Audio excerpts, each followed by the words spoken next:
103,6 SPB FM. Selamat pagi dan salam jumpa di kesempatan pagi hari ini. Senang sekali saya Iwan Silitubun bisa hadir di kesempatan pagi ini bersama Dokter Maria, spesialis anak di RSUD Tobelo yang juga di tengah-tengah kesibukan ya sebagai dokter tapi bisa hadir di sini. Terima kasih banyak ya dokter bisa meluangkan waktu untuk hadir di sini. Dan kita akan ngobrol-ngobrol dalam radio talk show kali ini dengan tema vaksin COVID pada anak dan pencegahannya. Jadi buat Bapak Ibu di rumah yang sedang mendengarkan radio SPB melalui 103,6 FM ataupun melalui live Facebook dan juga streaming audio di website radiospbtobelo.com. Anda bisa bergabung atau berpartisipasi di 0812 2220 1036. Ya, silakan Anda kalau malu-malu bertanya silakan saja di simpan nanti di akhir-akhir sudah selesai talk show baru dikirim saja ya. Baik SMS boleh, WhatsApp boleh, dan radio talk show ini dilaksanakan berkat kerjasama Wahana Visi Indonesia dan Yayasan Hohidiai yang didanai oleh Uni Eropa. Dan saya langsung menyapa di kesempatan pagi hari ini. Selamat pagi Bu Dokter, apa kabar pagi ini? Ya, selamat pagi Pak Iwan. Baik, sangat Baik baik ya. ya. Nah, Dokter Maria mungkin spesialis anak, jadi mungkin dokter bisa perkenalkan ini spesialis anak sudah berapa lama di RSUD Tobelo? Oh iya. Salam kenal semuanya Bapak Ibu, Mama Papa di rumah. Saya Dokter Maria. Saya baru kerja di Rumah Sakit Umum Tobelo mungkin dari bulan Agustus ya. Hmm, Startnya mulai bulan Agustus. tahun ini ya? Iya, tahun ini. Berarti baru nih. Ya, fresh graduate. Iya. Baik, dan sebagai spesialis anak ya, ini kan datang di bulan Agustus lalu kalau mau dibilang ini saat gencar-gencarnya vaksin bagi Iya. anak. Nah, ini bagaimana dokter? Vaksin bagi anak tapi usianya yang 12 sampai ke 19 tahun. Hmm, Nah, bagaimana dengan yang di bawah? yang di bawah ya. Iya, Oh iya. ada tidak? Ya, jadi berdasarkan rekomendasi Ikatan Dokter Anak Indonesia Pak Iwan ya, Hmm, kan itu keluar bulan Juni 2021. Di sana bahwa merekomendasikan memang berdasarkan uji klinis dari vaksin yang sudah ada yaitu Coronavac atau dia bagian buatan dari Sinovac juga atau vaksin Sinovac yang telah diujikan di usia 12 sampai 17 dan hasilnya memang efektivitasnya tinggi setelah pemberian dosis kedua dan juga dianggap aman sehingga maka segera dianjurkan untuk diberikan di usia 12 sampai 17 tahun itu baru yang keluar. Namun untuk usia 3 tahun sampai 11 tahun memang uji klinis sedang dilakukan oh dan ya. kita sedang menunggu hasil untuk keamanan dengan subjek yang sesuai. Jadi kita menunggu hasil itu, apabila dikatakan aman mungkin kita bisa rekomendasikan lagi. Mm-mm. Nah, kalau di Tobelo ini kan sebelum kita bicara lagi vaksin, ini kasus penyakit anak bagaimana dokter? Khususnya maksudnya eh, penyakit-penyakit atau di Tobelo ini banyak tidak anak itu terserang penyakit kayak kasus-kasus misalnya eh, lahir lalu ada kelainan atau perkembangan busung lapar atau bagaimana selama dokter ada Oh, di selama sini. di sini ya. Iya.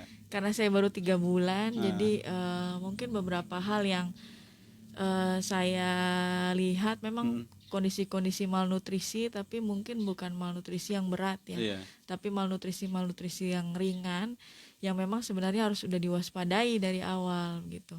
Kalau misalnya kita udah waspadai, karena kita tahu di usia-usia balita kan memang pertumbuhan nutrisi kan sangat penting, Iya. karena setelah usia balita kalau kita mau koreksi masalah nutrisi memang agak sulit juga untuk sampai pada hal yang baik. Jadi memang yang saya lihat tuh malnutrisi, kondisi penyakit infeksi seperti TB juga masih banyak. Kemudian lepra juga masih ada, kusta juga masih ada. Dan mungkin dari awal malnutrisi, cakupan imunisasi yang belum cukup, itu juga membuat jadi anak juga gampang sakit. Iya, Ya. dari sesuai dengan yang dokter tangani selama dari bulan Agustus sampai saat ini yang banyak kasusnya apa, Dok? Kalau banyak kasusnya sih yang kemarin mungkin pneumonia ya, Mm-mm. radang paru-paru. Oh, radang paru-paru ya. Iya, tapi malnutrisi juga ada sih beberapa. Mm-mm. Sama diare masih banyak pada anak-anak. Radang paru-paru lalu diare juga ya. Iya, Nah, kalau di Tobelo ini kan daerah berdebu juga ya. iya memang anak-anak balita ini kan memang kita susah untuk apa ya, untuk melihat gitu Mm-mm. hand hygiene, higienitas tangannya Iya. bagaimana. Memang pentingnya orang tua di situ untuk selalu mengingatkan, diajarkan dari dini, mulai dari cuci tangan kan sebelum makan atau sesudah buang air begitu, supaya mulai dari situ kan masih bisa eh, dia menjaga imunitasnya dengan kebersihan diri yang baik. Karena anak ini sensitif ya, dokter ya. Iya, karena kita anak masih kecil ya, Eh, anak-anak kecil kan imunitasnya memang masih berkembang terus, jadi ya memang lebih sensitif, tapi ada masanya juga nanti setelah SD ke atas mungkin dia lebih kurang sakit gitu. oh gitu. Sensitifnya masa-masa sakit itu di usia-usia Di usia balita kita balita ya, kira. bawah lima Tapi tahun ya. iya, tapi kalau misalnya jadi tiap penyakit memang banyak eh target umur sendiri gitu. Mhm. Misalnya kalau di atas 5 tahun ya mungkin kayak penyakit-penyakit yang didapat itu lebih gampang, infeksi-infeksi yang didapat. Mhm. Tapi kan memang daya tahan tubuhnya lebih tinggi, jadi dan nutrisinya mungkin lebih lebih banyak ya, karena kan dia makan sendiri ya, makan Iya. sendiri. Kalau yang masih balita kan kadang masih diurus oleh orang tua, kadang orang tua sibuk bekerja dan lain-lain, akhirnya cakupan nutrisinya belum baik gitu. Mhm. Lalu tadi ada TB juga apa ya? TBC ya, Iya, dok. TBC Oh, itu dialami juga di anak. Ada dialami kasus anak-anak. pernah di Tobelo. Ada Ada juga ya. Wah. ada. Tapi kemarin ini kan ada informasi juga yang saya dengar, kasus TB ini kan kalau untuk anak-anak itu masih bisa diobati katanya. Iya memang semua TB memang diobati, Hmm. bisa apa ada obatnya begitu. Ah. Jadi memang TB pada anak ini tergantung dewasa. Hmm. Jadi memang karena kita tahu kan kuman TBC itu hidup di darah, baru hidup di tubuh kita, kemudian dia baru menimbulkan gejala kan 8 sampai 12 minggu. Hmm. Berarti kan sekitar 3 bulan ya, 3 bulan sampai ada paparan. Sampai 3 bulan dari paparan. Jadi paparannya itu biasanya banyak dari dewasa. Karena kalau anak-anak kan di bawah 5 tahun kan dia tidak bisa batuk dan mengeluarkan lendir. Iya. Jadinya untuk resiko menularkan itu percikan juga tidak banyak. Jadi lebih banyak dari orang dewasa ke anak-anak. Nah sayangnya mungkin yang dewasa ini tidak tertangani dengan sempurna gitu. Kalau kita tahu kan daerah kita juga daerah yang mungkin jalannya juga jauh antar fasilitas kesehatan, jadi Hmm. kurang untuk memfollow up dan sebagainya. Jadi yang kalau dewasa tidak tertangani dengan baik maka dia akan kontak ke anak. Nah Hmm. begitu anak kontak ke anak, nah anaknya nanti bisa bergejala. Iya, jadi kalau di masa vaksin ini kan orang bilang ah, kita boleh ini, tetapi kalau anak-anak di masa pandemik ini anak-anak itu harus dijaga karena bisa saja mereka menjadi penyebar Oh iya, penyebar virus ya. penyebar virus. Karena mereka main-main ke sana kemari. Nah itulah anak-anak ya, karena anak-anak ini kalau dari data kan memang kebanyakan asimptomatik atau gejala ringan ya, Mhm. gejala ringan atau dia tanpa gejala. Nah makanya anak-anak selain rentan terinfeksi juga ya, karena kan kita tahu anak-anak mungkin di atas 2 tahun memang dianjurkan untuk memakai masker. Hmm. Tapi di atas 2 tahun memakai masker juga kalau tanpa kontrol orang tua dia memakai masker salah. Harusnya kan memakai masker kan dia menutupi hidung, mulut Iya. dan dagu dengan erat. Tapi kalau kita lihat anak-anak mungkin dia cuma sampai di mulut. Apalagi kalau yang sekolah pulang Iya. bermain gitu, dia pasti kadang suka lepas dan bagaimana. Terus dia tidak bisa cuci tangan dengan baik ya. Mungkin ada beberapa anak dewasa bisa. Nah, karena itu dia rentan tertular kan, rentan tertular untuk COVID. Dan juga karena dia gejalanya ringan atau tanpa gejala seringnya, maka dengan protokol kesehatan dia sendiri mungkin yang tidak baik kan dia juga bisa menularkan ke orang dewasa. Karena itu mengingat itu juga rentan untuk tertular dan menularkan, maka setelah ada uji klinis yang tepat dan sesuai dari hasil uji klinis, maka direkomendasikanlah untuk diberikan untuk pada anak Hmm. dalam rangka percepatan pencegahan sih, sebenarnya pencegahan Untuk kok. pencegahan ya. Iya, Bagaimana sih untuk mencegah anak-anak biar tidak tertular COVID ataupun juga mereka sebagai penyebar itu. penyebar ya. Ya, pencegahannya dengan 5M seperti biasa ya. 5M saja ya. Ya, 5M. Pertama Hmm. cuci tangan ya. Cuci tangan, ajarkan mereka cuci tangan dengan air dan sabun. Hmm. Jadi tidak hanya dengan air atau dengan alkohol 60 sampai 75% minimal. Dengan alkohol 60 sampai 75%. Tapi kalau mungkin nggak ada alkohol ya pakai air dengan sabun.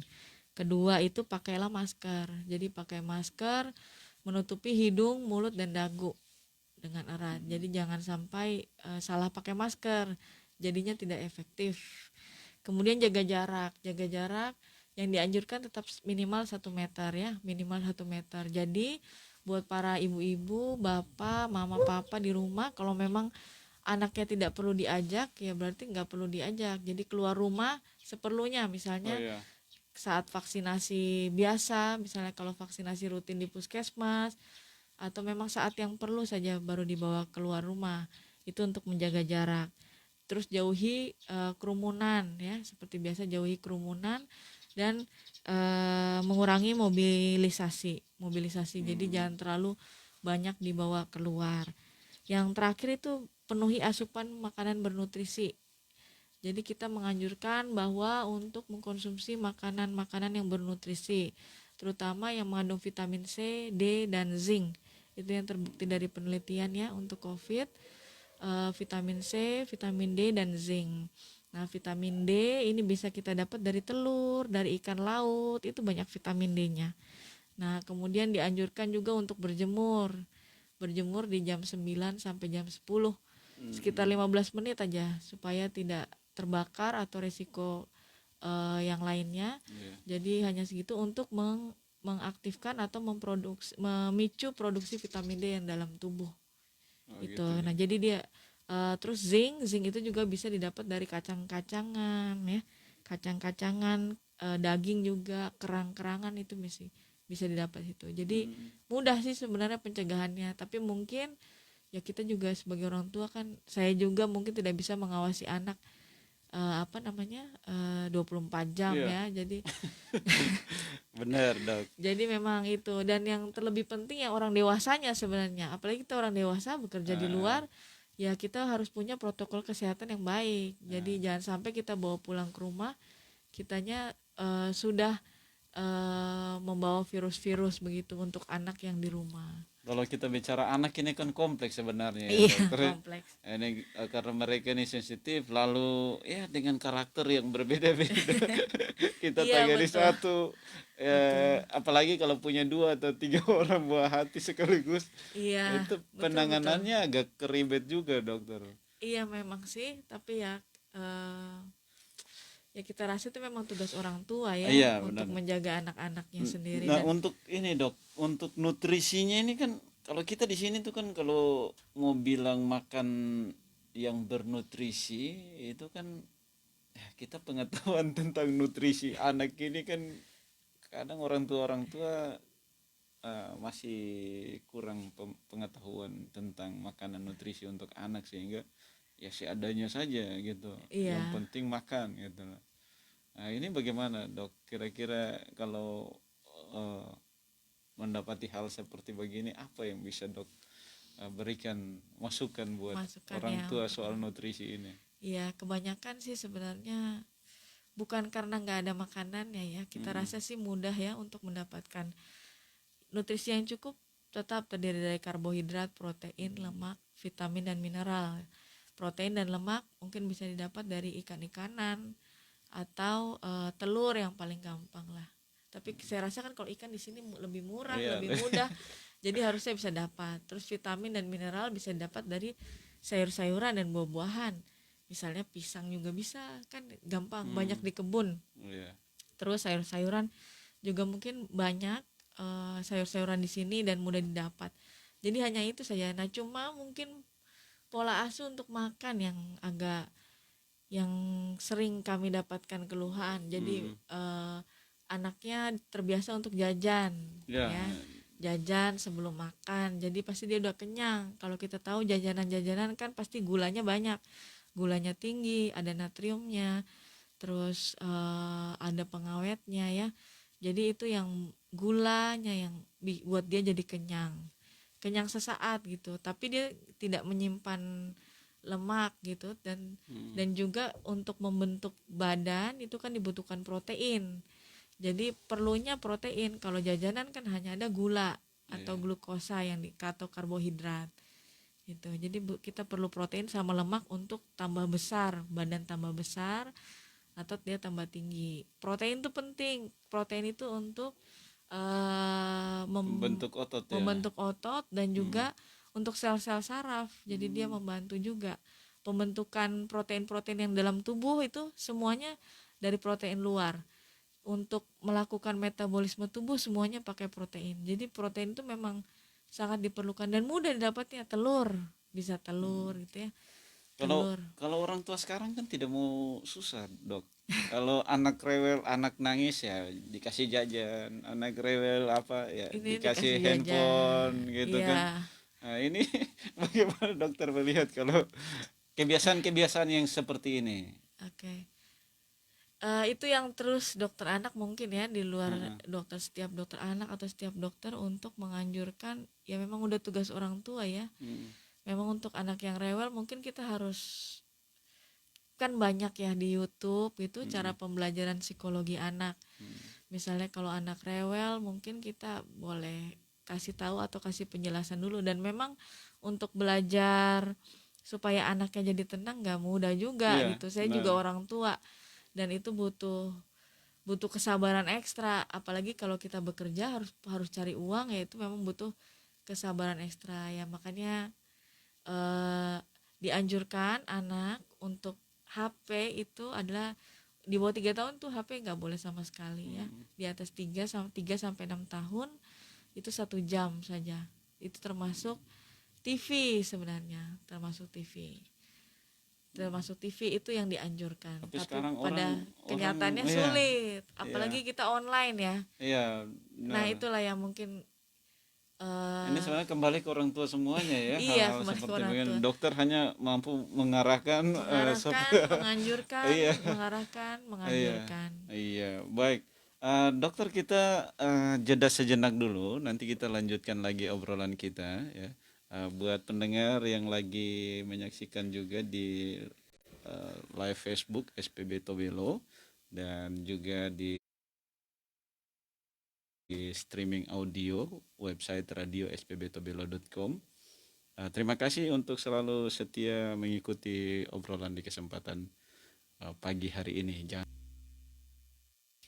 Ya, 103,6 SPB FM dan kembali lagi masih bersama saya Iwan Silitubun di kesempatan kali ini, dan ada Dokter Maria, spesialis anak di RSUD Tobelo. Dan kita tadi sudah mengantar ya, membuka obrolan kita di kesempatan Radio Talk Show kali ini yang disponsori oleh Wahana Visi Indonesia bekerja sama dengan Yayasan Hoidiai yang didanai oleh Uni Eropa.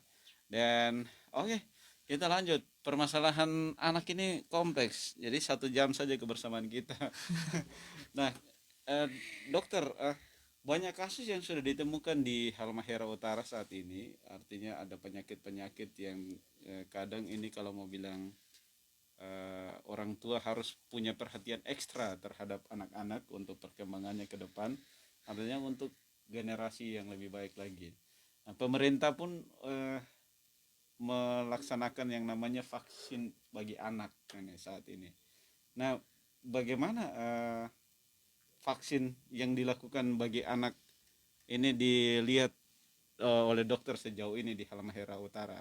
Berapa persen yang sudah yang kiranya dokter tahu berapa persen anak-anak yang sudah divaksin? Oh, iya. Oke. Iya Pak Iwan, ini vaksin COVID apa Vaksin vaksin? COVID nih. Oh, vaksin COVID ya. Iya. Karena vaksin COVID kita juga baru berjalan sepertinya bulan ini ya, bulan Hmm, ini atau mulai bulan kemarin. akhir Akhir akhir September iya ini, September akhir itu ya September kemarin. ini baru mulai. Jadi Mm-mm. mungkin belum ada data yang jelas ya. Iya. Cuma kita lihat sih ada beberapa yang datang ke Poli itu untuk menanyakan apakah bisa vaksin atau enggak. Mm-mm. Jadi mereka juga kelihatannya antusias ya, yang anak-anak ini ya. Ditambah juga guru-gurunya mungkin mengedukasi juga dengan baik. Jadinya kita lihat sih banyak sih kalau kita lewat Himbualamo tuh Iya. misalnya mereka vaksin memang banyak anak-anak.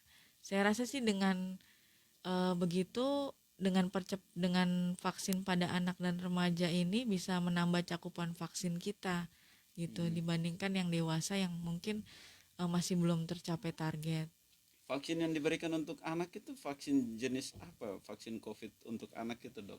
Sinovac atau Coronavac. Oh, Sinovac ya. Atau Itu Coronavac. dia apa ya, lebih ringan atau bagaimana? Oh, Karena ini kan jenis-jenis ini kalau jenis. bukan anak-anak saja, tetapi di masyarakat ini, aduh, yang Sinovac ada yang bilang terima AstraZeneca dan lain-lain atau Oh gitu, iya. Moderna dan lain-lain. Ini kan ada tingkat-tingkatnya yang wah pulang langsung demam dan Oh lain-lain. iya. Ini yang diberikan untuk anak apa, dokter? Sinovac, Sinovac tadi ya. Sinovac atau Coronavac. Mm, Jadi itu adalah virus yang tidak aktif. Jadi virus yang tidak aktif itu nanti akan disuntikan kepada anak, kemudian nanti akan memicu respon imun.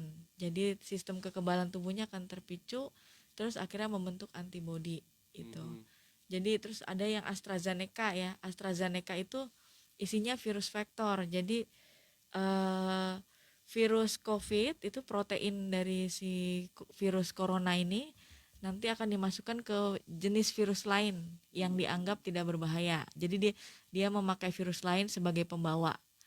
Terus ketika disuntikan, si protein ini nanti akan dikeluarkan supaya untuk memicu sistem kekebalan. Sama sih sebenarnya. Jadi tiap mm, vaksin ini memang kita karena seharusnya perkembangan pembuatan vaksin itu dilakukan selama 10 tahun. 10 sampai 15 tahun. Cuma karena kita ada emergency worldwide, jadi seluruh dunia, jadi maka dilakukan percepatan vaksin selama 2 tahun pembuatannya. Pembuatannya selama 2 tahun. Nah, selama 2 tahun sehingga mungkin kita belum punya data yang banyak terkait dengan reaksi-reaksi yang muncul. Cuma dari beberapa penelitian kalau untuk vaksin pada anak yang telah dilakukan di dunia untuk Sinovac itu reaksinya eh, berupa ringan. Jadi reaksi lokal itu sekitar 13% ya. 13% itu berupa nyeri atau kemerahan pada lokasi penyuntikan. Kemudian ditemukan juga ada reaksi yang serius, tapi setelah ditelusuri ternyata itu tidak berhubungan dengan vaksin. mm. Kemudian eh, itu aja, dan setelah uji klinis itu ternyata pembentukan antibodi itu sekitar 98 sampai 100% setelah penyuntikan kedua. Karena itu dianggap dia aman, kemudian efektivitasnya baik, makanya direkomendasikan. Ya, direkomendasikan Sinovac ini ya, Ya, dokter ya. yang baru Nah, direkomendasikan Sinovac sama Coronavac dari IDAI. Coronavac. Nah, ini kalau bedanya dengan orang tua adalah orang tua kalau mau divaksin harus lihat dulu riwayat penyakitnya dan lain-lain. Kalau untuk anak bagaimana, dok? Kalau untuk anak tetap, jadi ada screening. Jadi pas dokter Mhm. datang pasti di screening. Yang pasti yang kita kontraindikasi atau tidak boleh, misalnya waktu datang dia dalam kondisi banyak hal yang mungkin saya bacain aja Iya. ya. Misalnya dia ada gangguan imun, misalnya Hmm. gangguan penyakit autoimun, kemudian penyakit sindrom Guillain-Barré atau anak kanker yang sedang melakukan kemoterapi, terus anak-anak yang menggunakan imunosupresan berat, dia sedang demam 37,5 ke atas, hipertensi yang tidak terkontrol, kemudian dia sebelumnya telah melakukan imunisasi lain kurang dari 1 bulan, atau sebelumnya terinfeksi COVID kurang dari 3 bulan. Jadi ada beberapa kondisi. Tapi mungkin kalau yang penyakit kronis begitu ya, mungkin dia udah berobat ke dokter anaknya gitu, dan nanti ada rekomendasi dari dokter anak yang merawat apakah bisa dilakukan vaksin atau tidak. Tapi ini merupakan kondisi-kondisi kontraindikasi yang memang tidak boleh diberikan. Karena mungkin kalau pada kondisi penyakit imun atau autoimun atau kanker, dia tidak menimbulkan respon yang baik. Jadi tidak memicu kekebalan yang maksimal. Jadi kan percuma kita suntik tapi ternyata nggak memicu kekebalan, jadi sama aja. Jadi makanya tidak diperbolehkan. Jadi proses atau tahapan vaksin pada anak itu sama saja dengan tahapan yang dilaksanakan Sama. pada orang tua Iya, ya. sama. Cuman yang bedanya ini kan kadang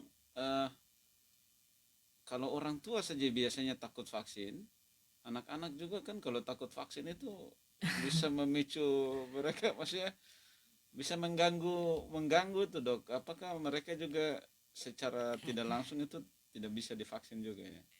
Oh, kalau misalnya takut ya Iya. mungkin nanti bisa memicu respon vagal, bisa pingsan tiba-tiba juga bisa gitu. Hmm, Jadi memang anak-anak yang kita kasih juga usia 12 sampai 17 tahun ya, iya. mungkin mereka lebih bisa bijaksana atau mengontrol Iya, emosi gitu. masih boleh lah. Masih boleh lah untuk nggak panik atau tidak rewel berlebihan. Ah, nah, vaksin Sinovac kalau di Tobelo ini baru yang pertama ya untuk anak ya. Iya, Kalau iya. yang dokter yang di Hibualamo itu baru yang pertama ya. Iya, baru yang Tapi pertama. belum, kayaknya belum menyeluruh juga ya di seluruh ini ke seluruh anak-anak, karena ini baru beberapa. Saya lihat baru beberapa. Nah kan vaksinnya untuk vaksin kan menyebar, jadi nggak hanya di Oh, Bualamo, terus kadang waktu itu di mana, di Polres ya, di ah. Polres, kemudian ada di puskesmas lain Oh, yang di. jadi ada di beberapa Ya, wilayah jadi untuk dinas anak. kita memang sudah mempersiapkan dan mengkoordinasikan lokasi-lokasi vaksin. Sebenarnya bersamaan juga dengan vaksin umum yang mau vaksin yang lainnya. Jadi vaksin dewasa Iya. dengan vaksin anak-anak dan juga ibu hamil. Rentan atau reaksi apa yang didapat kalau selesai vaksin anak-anak ini biasanya, Dok? Nah, kalau dari penelitian kita yaitu banyakan demam, nyeri Hmm, nyeri pada jaga suntikan. lokasi suntikan. Itu yang Ah, baru kita dapat dari penelitian yang di luar. Cuma ah, berapa ini kita belum dapat laporan yang ini, ah. yang jelas. Berapa hari kalau misalnya setelah vaksin itu kan orang untuk melihat reaksinya biasanya disuruh duduk dulu beberapa menit, lalu berapa hari durasinya untuk tahap vaksin yang berikutnya, atau untuk anak ini satu kali saja dulu ini ya? 2 kali, tetap dua Nanti kali. 2 kali Dua ya? kali jarak 28 hari. 28 hari. Iya, Oh, berarti dosis nanti yang dianjurkan. berapa dosis, berapa cc biasanya untuk anak? Beda dengan yang Cuma setengah orang. cc aja, sama Oh, sama sih, sama, setengah semuanya cc sama. sama. Hmm, Setengah cc ya, setengah cc yang diberikan, kemudian jaraknya itu 1 bulan atau 28 hari, hmm, dan diberikan 2 kali untuk dapat respon kekebalan yang maksimal. hmm. Ya, nah bagaimana kalau anak-anak yang tidak sempat atau belum bisa untuk divaksin? Nah itulah Apa kenapa ada apa ada upaya dari dokter atau dari mana? ya kalau yang memang kontraindikasi yang tadi yang saya bilang memang Ah, tidak bisa divaksin, ya udah berarti nggak bisa divaksin. Itu namanya berarti memang kondisi yang tidak bisa divaksin dan tidak usah dipaksakan juga. Jadi yang mungkin kita perlukan edukasi yang lainnya yang bisa divaksin untuk menambah cakupan herd immunity. Jadi herd immunity adalah kekebalan komunitas. Jadi kita lakukan vaksinasi di seluruh ini, tujuannya adalah mencapai kekebalan komunitas. Jadi hampir 70% warga Indonesia itu diharapkan sudah divaksin untuk melindungi orang-orang yang tidak bisa divaksin.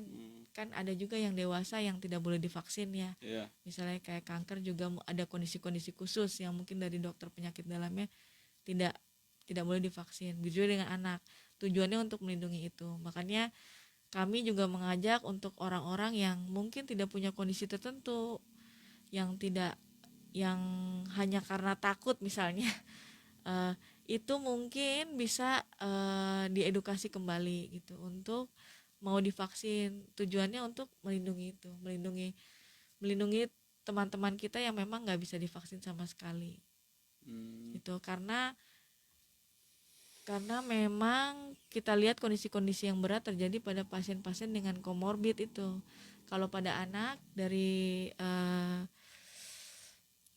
data penelitian yang dilakukan di Indonesia, memang paling banyak COVID itu terjadi pada anak-anak dengan kondisi disertai kanker dan juga malnutrisi berat gitu. Jadi kita harapkan dengan orang dewasa dan juga anak-anak yang tidak punya kontraindikasi apapun itu divaksin untuk melindungi mereka-mereka yang memang tidak bisa divaksin. Jadi sejauh pengetahuan dokter, ini anak-anak yang terserang COVID ini penyebarannya dari apa?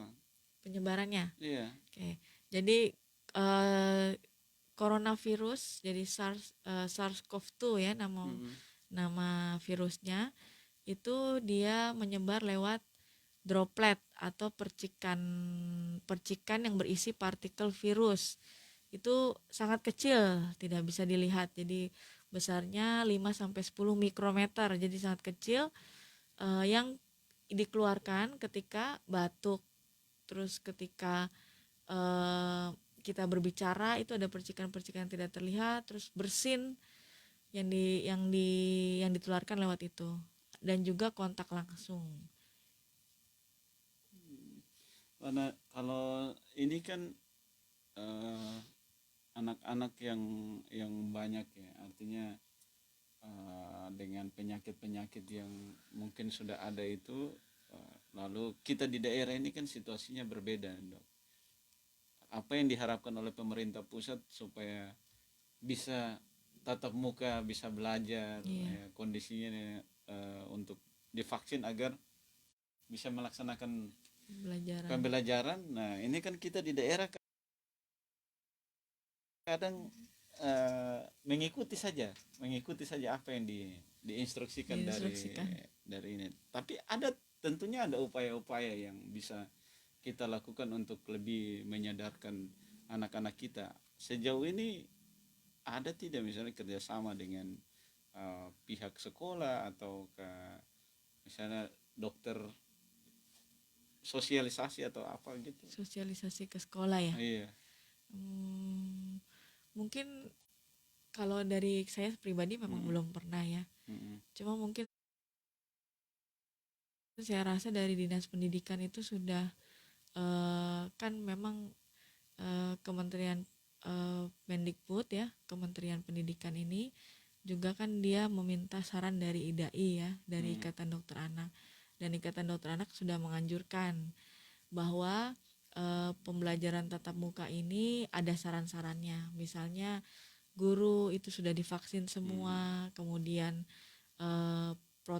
satu kelas itu ada aturannya dari kementerian, itu memang sudah ada aturannya. Kementerian, kalau kita baca itu ada peraturan kementerian yang terdiri dari Kementerian Pendidikan, terus Kementerian Kesehatan, itu yang menganjurkan bahwa satu kelas mungkin kurang dari 15 orang ya, satu kelas kurang dari 15 orang, protokol kesehatannya dijaga, jadi harus memakai masker, kemudian sudah tidak ada jam bermain ya, jam bermain atau makan bersama itu sudah tidak dianjurkan, tidak diperbolehkan lagi. Nah, kalau dari saya sendiri mungkin belum pernah untuk Iya. sosialisasi ya, cuma mungkin hanya mengedukasi secara personal aja, Oh, secara mengingatkan personal. guru yang Hmm. kalau guru sekolah anak saya ya mungkin saya ingatkan. Tapi kalau misalnya dari kementerian mungkin saya rasa udah diingatkan terus, karena kayaknya dinas pendidikan juga mungkin bersama sekolah-sekolah ini juga selalu mengevaluasi ya pelaksanaan. Kayak kemarin kan misalnya awalnya online, jadi dia pelaksanaan tatap muka ini ternyata dievaluasi dan bisa berubah sewaktu-waktu tergantung dengan kondisi COVID Hmm. yang di daerahnya saat ini. Kayak waktu itu masih Ya. online, terus sekarang udah akhirnya tatap muka full, itu mengingat pertimbangan kasus. Ya, kalau kalau dokter sendiri melihat di Tobelo saat ini bagaimana, Dok? Artinya mungkin singkat tetapi dokter sudah ada di sini sudah pasti bisa melihat tentang perkembangan atau pertumbuhan COVID di Halmahera Utara ini sudah tren menurun atau dia menanjak lagi nih? Iya, pas saya datang sih udah menurun ya. Karena kan yang tinggi-tingginya bulan Juni ya, kayaknya Ah, tinggi-tingginya tuh bulan Juni. Pas saya datang udah mulai menurun ya, udah mulai hmm, menurun. Ya saya harapnya sih memang udah mulai membaik ya. Tapi bukan berarti kita lengah protokol kesehatan, jadi tetap iya. dijaga protokol kesehatannya sampai vaksin itu semua tercapai. Ada tidak misalnya resiko anak tidak divaksin? Oke, resiko anak tidak divaksin, tetap resiko rentan terinfeksi. Iya, tetap terinfeksi ya. Tapi Iya, eh, untuk mencegah rentan itu kira-kira apa yang bisa dokter berikan masukan bagi kita orang tua gitu? yang tadi cuci tangan, yang kedua pakai Nah, masker kita ya. tetap Jadi kalau ikuti protokol ya. jadi kalau misalnya kita tahu nih ya, kalau misalnya pakai masker, misalnya seorang yang bergejala, seorang yang dia punya COVID tapi ternyata dia tidak ada gejalanya misalnya, Mm-mm. terus dia pakai masker, dia tidak pakai masker, kemudian dia kontak dengan anak yang pakai masker. Nah, itu tetap bisa beresiko untuk 70% si anak kena ya. Terus kalau misalnya dia pembawa COVID-nya, dia tidak tahu dia ada COVID, jadi tidak tanpa gejala dan dia pakai masker, terus si anaknya tidak pakai masker,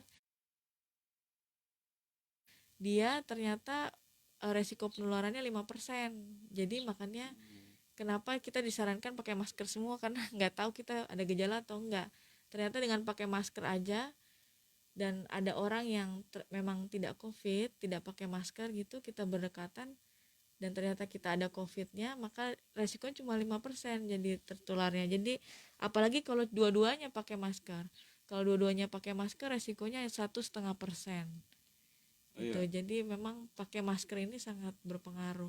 masker sangat berpengaruh dan Mm-mm. kebanyakan juga anak-anak ini kalau pakai masker itu pakai itu terus nih, Dok. Dia pakai itu terus.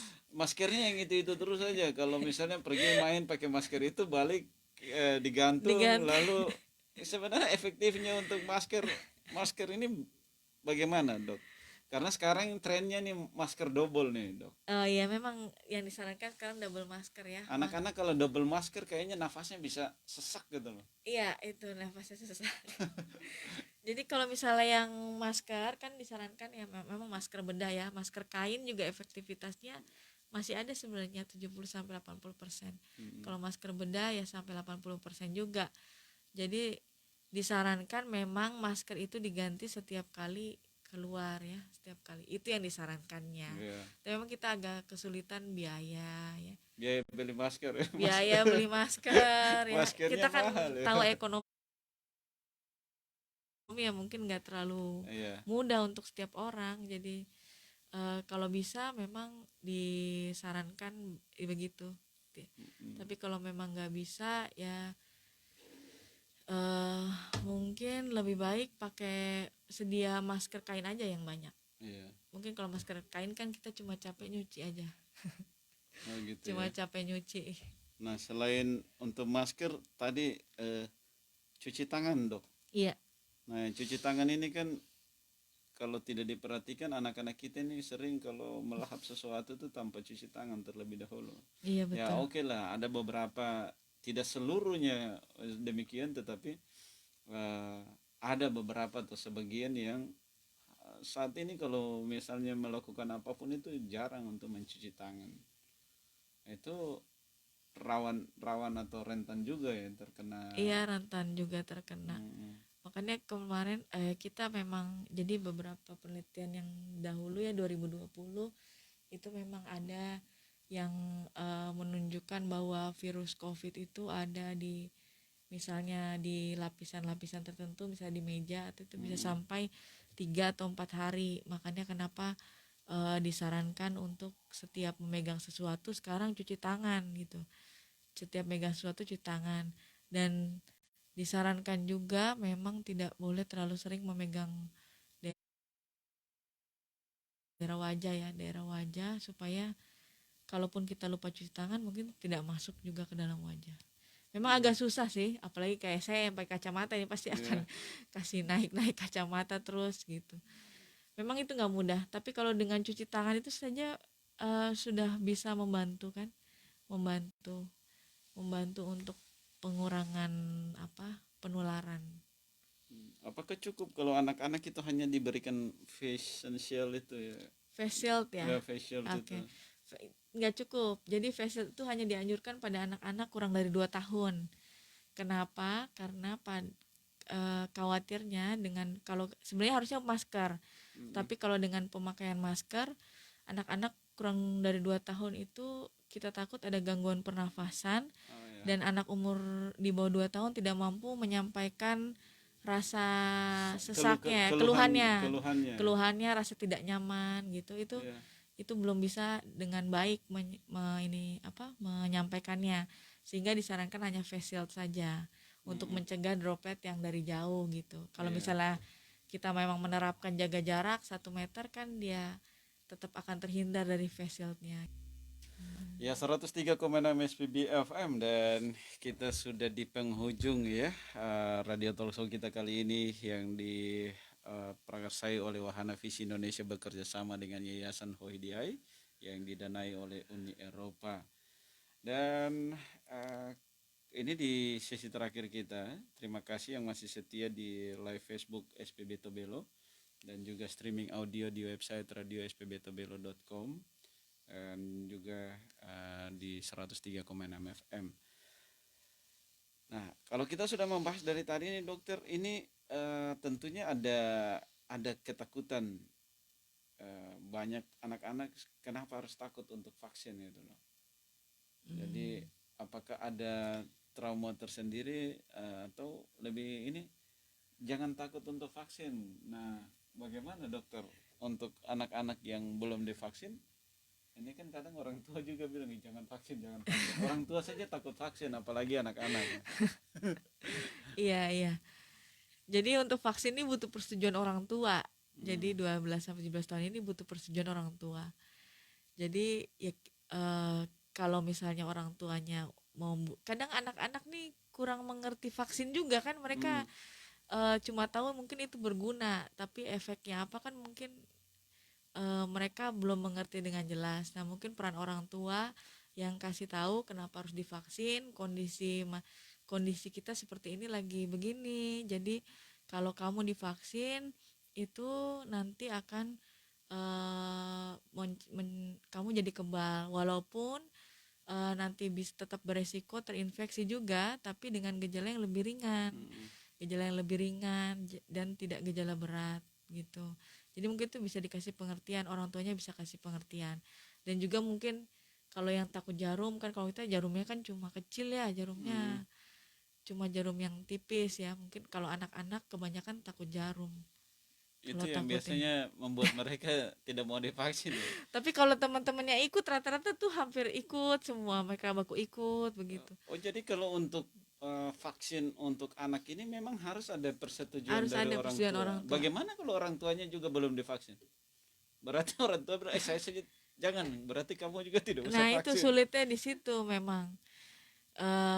Ya mungkin kalau peran petugas kesehatan yang lebih Hmm. perifer lagi, misalnya yang kader atau apa ya, kalau misalnya kita harapnya sih dari petugas-petugas ya, petugas-petugas itu udah divaksin, terus kayak kepala desa, perangkat desa sudah divaksin, Hmm. kan warganya kan dia akan memberi contoh yang baik, terus warga-warganya juga jadi akhirnya jadi melihat gitu. Jadi harapnya ada banyak kabar baik, misalnya yang udah divaksin memberitahukan nih, oh saya udah divaksin loh, ini anak saya udah divaksin, nggak ada apa-apa, ini misalnya reaksinya ringan aja, cuma demam biasa aja, anaknya tetap bisa Hmm. makan misalnya begitu, itu diberitahukan kabar-kabar baik begitu. Jadi tidak disimpan sendiri supaya yang lain bisa terikut gitu. Oh, supaya itu menutupi kabar-kabar burung yang Hmm. jelek. Jadi kabar baik yang terus dia dengar akhirnya dia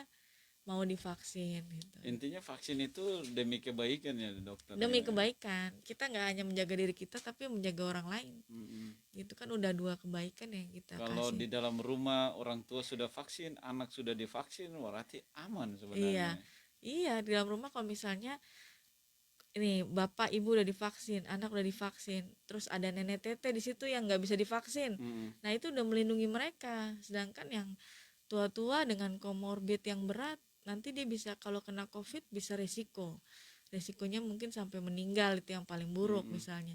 Nah kita udah membantu melindungi mereka gitu. Jadi saya rasa manfaatnya lebih banyak ya dibanding resiko-resiko yang ada. Dan ya saya harap yaitu yang sudah divaksin memberitakan kabar baik, kasih tahu ke teman-temannya atau minimal dari keluarga sendiri sih, keluarga. Misalnya dari saya, suami Ah, saya, keluarga-keluarga Paitua, misalnya keluarga saya itu bilang, ayo divaksin dari keluarga terdekat. ada begini juga dok. Ada misalnya kasus-kasus entah di Tobelo atau di luar kota Tobelo yang ketika vaksin beberapa hari berikut meninggal, lalu orang lalu menjustis bahwa itu karena vaksin meninggal. Oke. Nah itu Iya, bagaimana dokter menanggapi itu? oke. Jadi ada yang namanya KIPI ya, kejadian ikutan pasca imunisasi. KIPI ya. Iya, kejadian ikutan pasca imunisasi itu setiap reaksi apapun yang terjadi setelah imunisasi. Nah, setelah terjadi reaksi apapun, misalnya ada sakit, maka itu harus dilakukan pencatatan dan pelaporan dari dinas. Mhm. Baru situ akan diinvestigasi, ditelusuri apakah ini reaksi yang berhubungan dengan vaksin atau misalnya reaksi yang berhubungan dengan cara penyuntikan atau reaksi yang berhubungan dengan cuma hanya koinsiden aja. Jadi kejadian yang kebetulan aja terjadi secara bersamaan. Mhm. Nah, bisa dari itu. Nah, mungkin masyarakat tidak perlu untuk langsung anti vaksin setelah Mhm. mendengarnya. Jadi mungkin perlu bertanya ke petugas kesehatannya atau minimal puskesmas tempat ya yang melakukan vaksin terhadap pasien itu, mungkin yang meninggal itu Mhm. misalnya menanyakan itu akhirnya hasil telusurnya apa gitu. Misalnya kalau dia ternyata kejadian yang hanya kebetulan ya mungkin memang tidak perlu dicemaskan untuk tidak vaksin, karena tiap kondisi kan tubuh akan merespon tetap berbeda-beda Mhm. Ya. gitu. Ya, respon tubuh kan untuk menerima vaksin itu berbeda-beda ya, dokter. Berbeda-beda. Apakah karena juga kadang ketika sebelum divaksin kan kita apa ya Screening. screening. Iya. Nah, apakah itu juga karena kita tuh kurang terbuka untuk menyampaikan apa keluh kesah yang kita hadapi Iya atau betul. kita alami, misalnya punya penyakit tapi karena ini tuntutan mau divaksin ya kita Sembunyi. sembunyi kayak Iya. gitu. Ya, itu bisa juga karena pasiennya kurang terbuka atau kurang sadar diri juga. Misalnya dia merasa sakit-sakit tertentu tapi nggak pernah berobat gitu. Jadi Hmm. dia nggak tahu sakitnya apa, dianggap itu Oh sakit iya. biasa. Kan bisa juga begitu. Atau dia memang sembunyi dari penyakitnya. Misalnya kan kadang sekarang vaksin jadi banyak syarat ya, banyak Ya. syarat di mana-mana, syarat bepergian, Ya.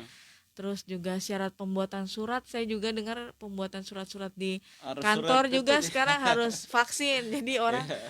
orang sembunyi gitu. Jadi jangan takut kalau memang punya penyakit tertentu konsulkan ke dokter yang merawat gitu, dinilai apakah boleh divaksin atau enggak. Kalau enggak boleh divaksin, mintalah surat yang menyatakan bahwa tidak bisa divaksin. Nah, dengan begitu mungkin memudahkan Anda untuk bepergian, memudahkan Anda untuk mengurus surat-surat. Dengan surat itu kan memang sudah ada pernyataan dokter, dan saya rasa mungkin dari petugas-petugas yang memang membutuhkan surat-surat vaksin itu mungkin dia akan memberi kemudahan ya, apalagi kalau sudah ada pernyataan dokter gitu. Apakah untuk anak itu surat keterangan bagi anak itu dari dokter anak atau memang dokter umum atau dokter yang ada pada saat itu di tempat vaksinasi? Hmm, Kan harus ada kayak ada yang mau datang vaksin lalu di screening dulu. Nah, jika ada penyakit ya diperiksa atau yang diperiksa, belum diperiksa dokternya. disarankan sih ke dokter anak ya. Hmm. Kalau Disarankan. untuk anak ke dokter anak ya. Iya. Kalau ke dokter anak maksudnya di saat vaksinasi berlangsung untuk vaksinasi anak, apakah dokter anak juga standby di situ ya? Tidak. Tidak ya. Iya, karena kita mungkin kekurangan orang juga, vaksin dilaksanakan serentak. Jadi mungkin dari situ dulu. Kayak kemarin saya dapat pernah ada pasien dengan hipertensi gitu. Jadi setelah saat screening ternyata ada darah tinggi, anak dengan darah tinggi. Kemudian dirujuklah ke saya gitu untuk diperiksakan lebih lanjut, ditunda untuk vaksinnya. Untuk Vaksin anak darah tinggi ada ya? ada juga. Saya baru dengar dok. Ada juga, makanya dianjurkan lagi ya, mungkin banyak, kita perlu banyak edukasi ya, banyak dianjurkan juga bahwa idealnya anak mulai dari usia 3 tahun itu disarankan untuk cek tekanan darah tiap bulan, tiap tahun ya, setahun sekali untuk screening tekanan darah tinggi. Sebenarnya yang dianjurkan seperti itu dari dari Asosiasi Pediatrik Amerika, disarankan untuk begitu.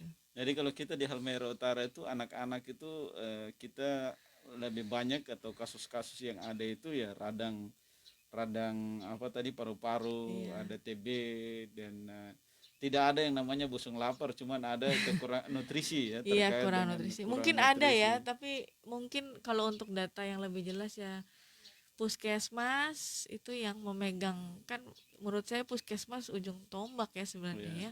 Pilarnya kesehatan, Puskesmas kayaknya yang mungkin lebih merawat Iya. bus lapar. Tapi kalau kita di Tobelo, ya saya yakin saja bahwa pasti tidak ada kan Nggak daerah ada, kita. dekat laut. Iya, kita pinggir laut di alam mendukung ya. Iya, alam mendukung. Alam mendukung. Hasil kebun banyak. Iya, Nggak cuma mau- yang memang radang paru-paru ini memang harus kita pikirkan karena ya kita juga Tobelo rentan dengan yang namanya abu gunung ya kan. rentan dengan abu dan kebiasaan masyarakat ya. Saya rasa misalnya kayak berahu tuh, kalau misalnya anak-anak yang baru lahir tuh saya lihat mereka jaga barahu begitu kan, Iya, mungkin di situ itu boleh ya dokter. tidak disarankan, tidak, karena kan dia di dekat asap juga ya, kan ada berbagai metode saya rasa ya, Iya, saya di cuma sini nanya tuh biasanya ada yang pakai iya tangan pakai tangan. di ini, Nah, itu terus untuk ke pusarnya untuk ini pusar ya. apa untuk menghangatkan Iya, begitu. makanya untuk menghangatkan sih sebenarnya dokter. Jadi kita tidak menyarankan karena ya itu kayaknya kalau di sini dilihat anak semakin sakit semakin dirahu gitu. Sedangkan kalau dirahu kan katanya pakai tempurung ya, pakai tempurung Iya, kelapa ya. tempurung. Nah, sebenarnya kalau Tempurung. tempurung kelapa tidak menghasilkan banyak asap ya, kecuali tempurungnya basah mungkin. Oh iya. Nah, tapi kan nggak tahu kondisi saat itu ya. Jadi mungkin asap yang biasa-biasa aja buat orang dewasa, kalau buat anak bayi yang sekecil itu ya tetap akan menyebabkan iritasi, iritan, dan akhirnya nanti bisa radang paru-paru. Sering sekali pada bayi-bayi itu karena berahu itu. Ini anak-anak yang darah tinggi bawaan atau karena makanan bagaimana ini dokter? Oh, Ada yang masuk. ada yang bertanya. Iya. Oh ya, Iya, ada yang bertanya gitu. darah tinggi bawaan. Iya, darah tinggi bawaan. Ya, Ada ya darah tinggi bawaan. ada darah tinggi bawaan. Maksudnya eh mungkin harus pastikan bahwa hipertensinya terkontrol atau tidak. Jadi pada pada kondisi yang kontraindikasi yang tidak boleh sama sekali adalah hipertensi yang tidak terkendali. Jadi misalnya dia mungkin mesti berobat dulu ke dokter anak ya untuk menyatakan dia terkendali atau tidak. Nanti setelah terkendali itu akan divaksin. Kalau alergi makanan itu tidak menjadi kontraindikasi, tapi mungkin menjadi perhatian untuk petugas ya. Petugas. Jadi sebenarnya semua imunisasi bisa menimbulkan reaksi alergi. Reaksi alerginya kadang dari produk vaksinnya atau produk campuran vaksin.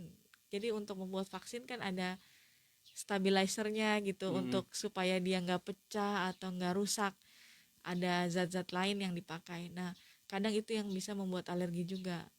Jadi kalau untuk anak yang alergi makanan boleh divaksin, tapi diberitahu kepada petugas supaya petugas bisa berhati-hati.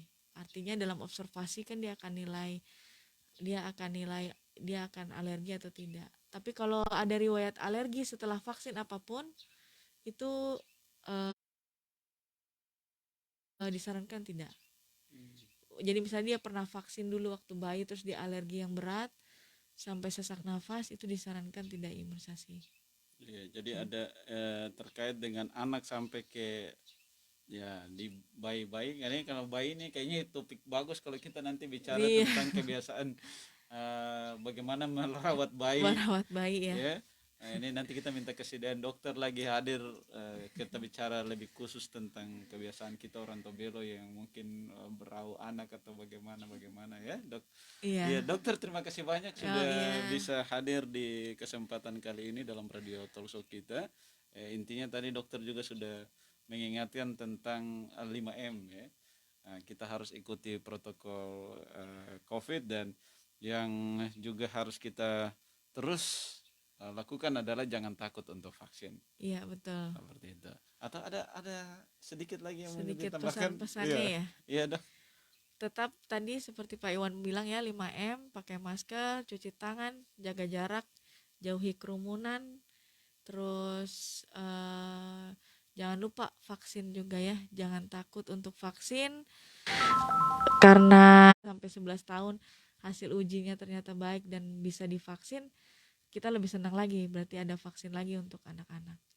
Oke, baik. Terima kasih Dokter Maria sudah bisa hadir untuk kesempatan kali ini. Terima kasih juga teman-teman dari HOIDI, Wahana Visi Indonesia, dan Uni Eropa. Saya Iwan Silitubun pamit. Selamat pagi.